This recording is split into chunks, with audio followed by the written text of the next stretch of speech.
everyone, it's me, Catherine, and today I'm bringing you my December wrap-up. Now, we're only like 2 weeks into January, but already December feels like it's a million years ago. It feels so long ago, and I barely remember what I did.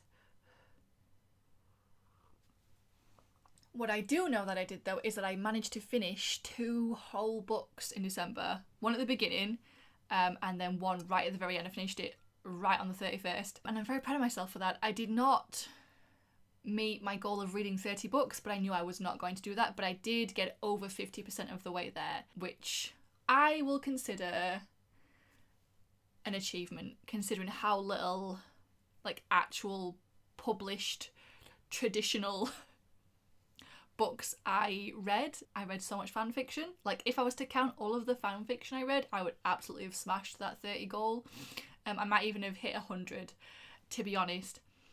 However, it can't count. I mean, you know what? I can't count it on Storygraph, but I can count it in my heart. So in my heart, I reached my 30 goal. I smashed my 30 goal. But according to Storygraph, no, I didn't. But that's fine. So I'll talk about those in a second. The only other thing that I recall consuming in December was Healer, a K-drama, starring Ji Chang-wook and Park Min-young. And I love those two very much, and I've rewatched Healer so many times. It is so good. I love it so very much. Is it perfect? No. Is it perfect for me? Yes. Yes, it is. It's like action romance, and it doesn't have... there's probably loads of dramas that don't have this, but it doesn't have like a... There isn't like a love triangle or anything going on. There's no like second male lead trying to get the main female lead's attention or anything like that, or the other way around. It's just good. Not saying that other dramas that have this in aren't good, but I just love it so much. It's about these two people. One is a night messenger, I think they call him. Basically, people pay money to like get information and shit like that and get them stuff, like potentially illegally. He's that sort of person, and that's Ji Chang-wook. And then we have Park Min-young, who is a journalist. She works for an online entertainment website, and the two of them find themselves caught up in this like bigger plot going on that leads them together, and we follow them as they're like trying to find their way through this work, feel like getting to know each other, figuring each other out, and figuring out who they are and what they want. And it's good, and I would definitely recommend it. It is on Netflix, so like go find it because it's so good. It's so good. And as much as I love Ji Chang-wook, I don't want to say it's the only good drama he's been in, because I didn't mind Love Struck in the City. That was alright. But for me, it's the best one he's been in that I've seen so far, and I've watched a fair few with him in, and I will watch them. The only one I couldn't finish was Warrior Baek Dong-soo, because the romance was heading in a direction that I hated. And when I googled it, because I got real mad, so I was googling stuff, and it's like, it's historically accurate. I feel like it could have potentially been set up better, but we're not here to talk about Ji Chang-wook or Warrior Baek Dong-soo. I started that many years ago, and I just cannot forget that rage and how dirty they did the other female lead. But you know, it's fine, innit? Anyway, that's neither here nor there. Let's get on to the books that I actually managed to read. I listened to them on audio because audiobooks are my lifesaver, because I can listen to them while I cook, while I'm out. Not that I go out very much, but you know, so like they're an easier way for me to consume books. So the first one I read was Love Lessons in Starcross Valley by Lucy Knott, and was narrated by Penny Andrews. Now this follows Marnie. Sorry, because it's been that long, I have to remind myself of everybody's name. It follows Marnie, who recently broke up with her boyfriend of 10 years. More than broke up, he cheated on her. She was heartbroken. Oh, and this happened at the same time her parents finally decided to get a divorce, because she also lost her job as well. I think that was linked to the breakup as well, but like I don't want to go too into that because spoilers.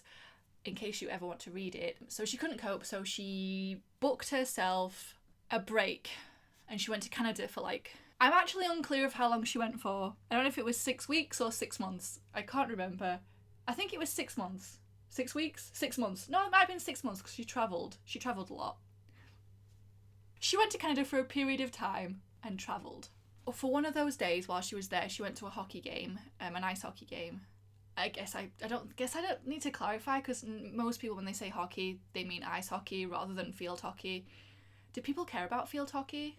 And she met a woman there called Nova, and they like had a little, like, she spent like I think they went out, I think it was like the evening time, and they spent like the evening together, like went out to eat and stuff and chatted, and then parted ways and didn't speak or see each other again. Like they gave each other no way to contact each other again. They just had a really nice time. And Marnie, even like throughout the rest of her break in Canada, when she came back, like had Nova in her mind all the time. And while she's back in England, in her little town in the middle of nowhere or whatever it is she lives, she bumps into Nova, who has come over to work there for a little bit.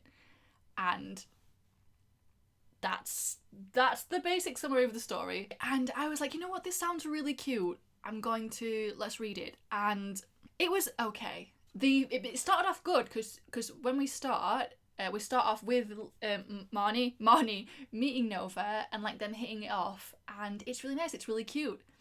And then we get back to England and it slows down, and then it slows down, and it slows all the way down. Like, I get why, because it's part of it. The story isn't, I think, what I wasn't expecting it, because the summary made it out to be like this cute little romance, but a lot of what it is Marnie getting to grips with herself, her new life now, because she'd been in a relationship for 10 years and she thought it was forever. She'd planned forever with him, and he cheated on her, and it's sort of her picking herself back up, picking her pieces up, and like getting a new job, dealing with her life now, dealing with her life after.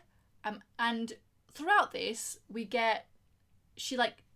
there's references back to Nova, because there's things that remind her of Nova, and she like can't forget Nova and whatever. But for like a good 50%, possibly more of this book, it is just Marnie and her job.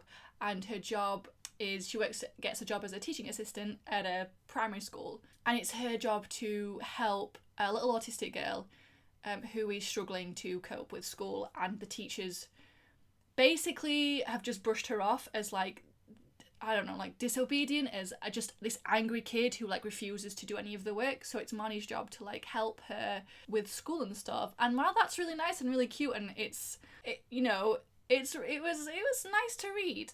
However, this wasn't the story I came to read. I came to read about Marnie and Nova doesn't show up till like well over halfway through the book. Well, maybe not well over, but definitely over 50%. We were definitely over 50% of the way through before Nova showed up again, and even then the focus, was split between Nova and this girl. Oh my god, I didn't write the girl's name down, so I can't remember the girl's name. But that's really cute. No, I really like that. Like, the girl's adorable. She like really loves dinosaurs, and it's the cutest thing. But I needed more Nova. I wanted more Nova. I went into this expecting a cute romance, and what I got, the cute romance didn't come until halfway through. So like, it was okay. It was alright. It was fine. It was fine. You know what? It was like mediocre. It was like middle. It wasn't awful, but it wasn't like great. But it was fine. You know what? It was fine. It was fine. I was really into it when I first started listening to it, and then when I realised that we weren't getting, like, when I realised the romance wasn't coming anytime soon, I just started like to really slow down. So that was that one. And then the next one I read was An Enchantment of Ravens by Margaret Rogerson and narrated by Julia Whelan. I think that's how you pronounce that. And this is a fae story. This is set... it starts off in a village, and we're following this girl, Isabel? Shit. I want to say her name was Isabel. Oh shit, my battery's low. Right, I'm gonna go charge this. Alright, well, we're back. I don't know if this is in the same position I had it before, I should have like double checked, so if there's a slight change I apologise, but I did have to charge the battery, so also maybe wipe the tears away, Catherine, before we start again. While I was waiting, I finished off a fic I'd started this morning, and oh boy, oh boy, it was certainly something. So let me just clean those. But no, yeah, An Enchantment of Ravens by Margaret Rogerson. So Isabel, we're following Isabel, who is an oil painter, and she paints portraits of. She's hired. I don't know if she does other people, but she's hired by they people, and she gets enchantments and stuff from them. But she's kind of smart about it because she's like made it a point to learn a lot about Fae. So like, she makes sure that her enchantments can't be skewed in a way to harm her or her family. So she's quite smart about it. But then she gets one client who she ends up sort of falling for, which she hates. And then she finishes the painting and they don't see each other again. And she has no... What's the word I was looking for? And there's no plans to ever see each other again. Like, once he was gone, that's it. He was probably gone and never coming back. Only he does come back. Shows up in the middle of the night, so angry, and accusing her of, like, sabotaging him, I guess. Sabotaging his painting, making him look like a fool. So he drags her off to be tried for something or other. And she's like, bitch, what? I just painted your picture. She had struggled with his painting. Like, there was just something about his eyes that she couldn't quite capture in the painting that she was, like, really annoyed about. And then she realised what it was that she couldn't capture. So she, like, made those little edits to make it better. He wasn't so happy about those edits. So we're basically following them as he's dragging her through Fae Town, Fae Country, through all the different courts and getting her caught up in his shit. And then they end up getting caught in their own shit because... Well, it's a love story. It's a romance. So she falls in love with him, he falls in love with her. Only that's not allowed. And unless she drinks from a well to turn herself Fae, they are both going to be executed for the crime of falling in love.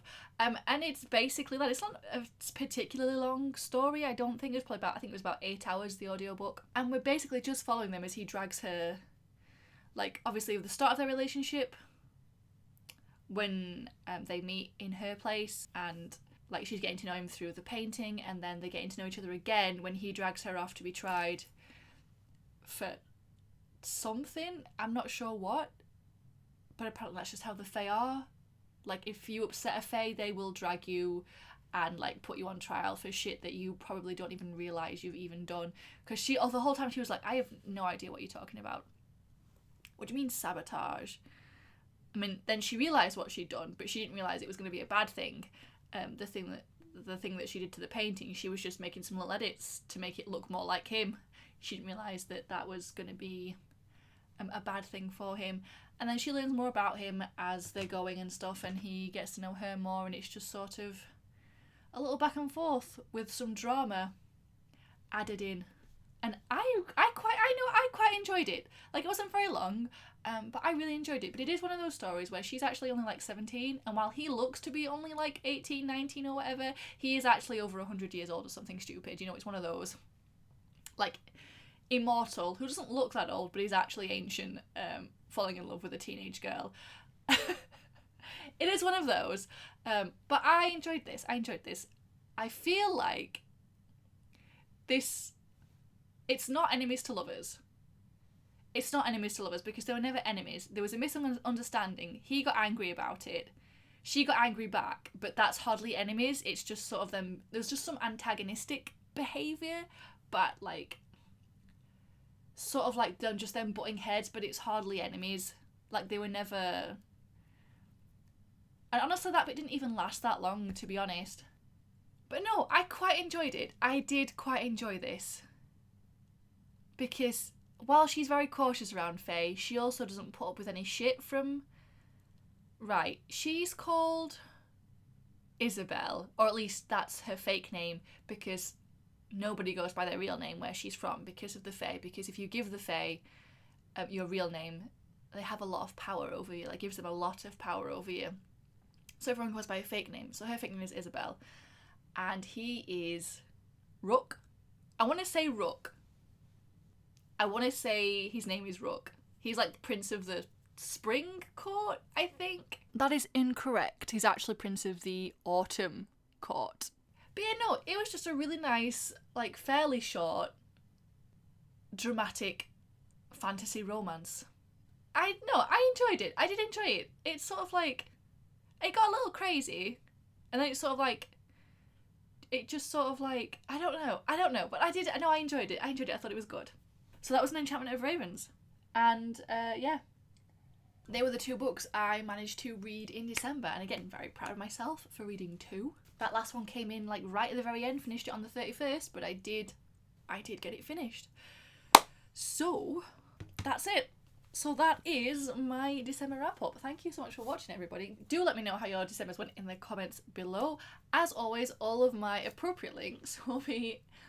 I still don't know where appropriate came from. I don't know why I say this, but now that it's sort of like part of the whole thing, I can't stop. I need to find a different word. All my appropriate links will be in the description below, including for socials and such, including my Twitch, and my Ko-fi is also there if you would like to support me that way. But apart from that, thanks so much for watching. I hope you have a lovely rest of your day wherever you are, and I will see you in another video. Bye!